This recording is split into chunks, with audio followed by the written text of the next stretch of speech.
Fairy Tail is a manga and anime series created by Hiro Mishima, who is mostly known for one of my favorite animes as a kid, Raid Master.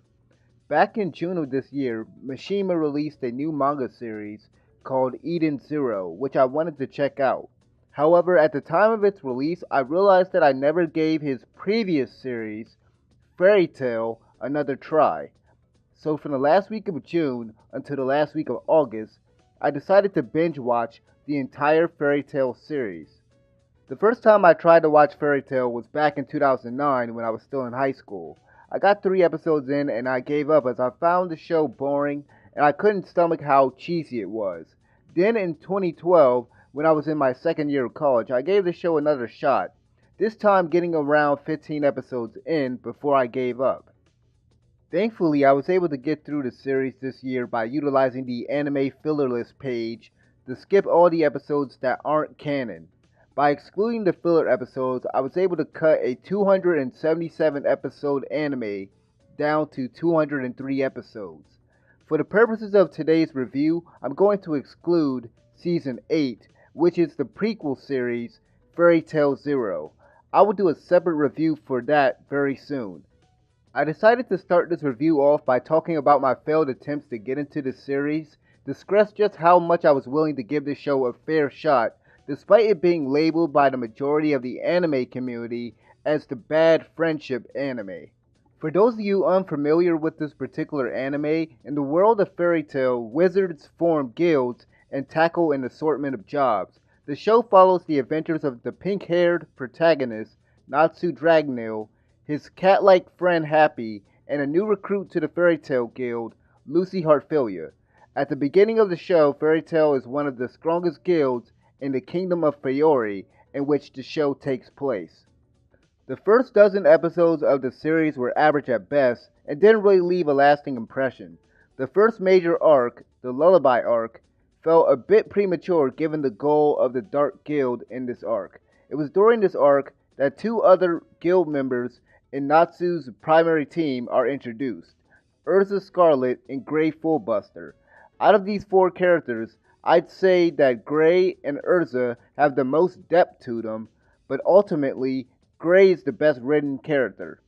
This show has an abundance of flaws, which I will talk about soon, but one thing I'll give it credit for is that it doesn't limit its focus too much on a certain group of characters. One persistent issue in most shonen anime is the fact that a lot of them put too much of the spotlight on a handful of characters. Dragon Ball Z had this glaring issue with Goku and Vegeta being the only ones strong enough to handle opponents, and therefore were the primary focus of that series, as other characters were quickly sidelined. Almost every arc in the series focuses on a different character within the Fairy Tail Guild and fleshes out their backstory.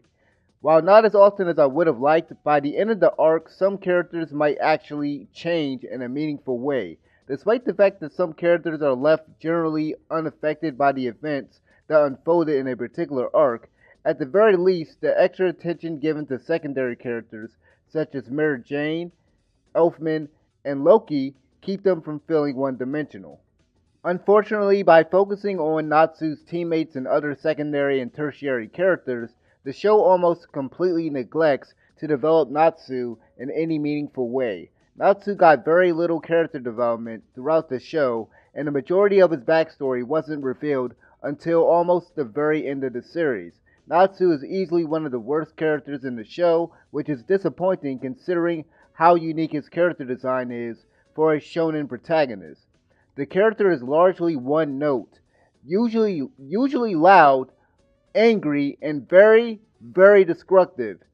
There really isn't anything intriguing about the character itself, aside from the fact that he was raised by a dragon that disappeared years ago. The new recruit, Lucy, is another weak character, but isn't nearly as bad as Natsu and the Sky Dragon Slayer, Wendy Marvel, introduced in the Arasion Seis arc. The Phantom Lord arc reveals Lucy's backstory and her relationship with one particular character does change by the end of the arc as a result of her newly found resolve. Outside of this arc, Lucy remained an uninteresting, static character for the large majority of the show. The fact that this character is so underdeveloped and dull made me hate that the story was largely told from her perspective through occasional narration. The show probably could have worked perfectly without her snippets of narration, as a lot of it lacked substance. There were only a handful of times where I thought that Lucy's narration really worked. The narration was most effective during the very beginning of the show when she first met Natsu, Happy, and the other members of Fairy Tail, because she was being introduced to the guild at the same time as the audience is. Furthermore, Lucy's narration was effective later in the series at the beginning or the end of an episode where terrible events were being foreshadowed. In general, I think Fairy Tail does cliffhanger endings better than a lot of anime that I've seen. Unfortunately, its opening sequences contain an excessive amount of spoilers that basically scripts the show of any suspense or mystery set up by the aforementioned cliffhangers. Nearly all of Fairy Tail's opening sequences contain spoilers that ruin plot twists and events that will occur throughout the current arc. It's a shame that the opening animation has the potential to ruin the show for people who really hate spoilers, because they contain some really great music.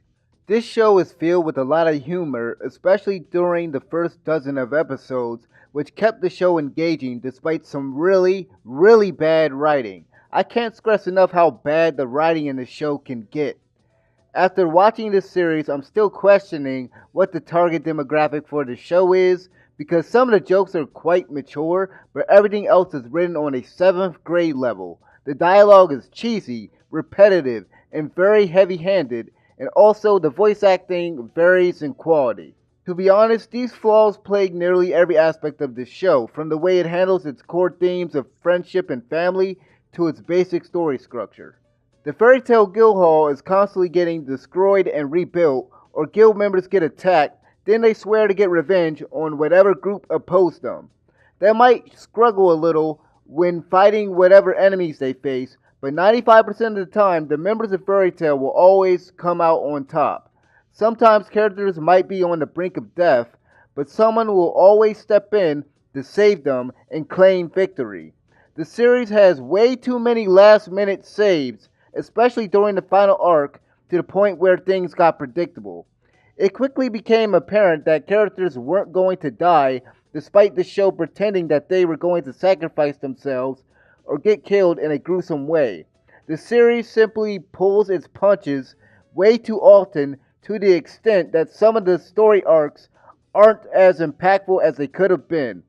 Quite a few characters were killed off in the final story arc, the Untitled Chapter, but they were all side characters or newly introduced antagonists.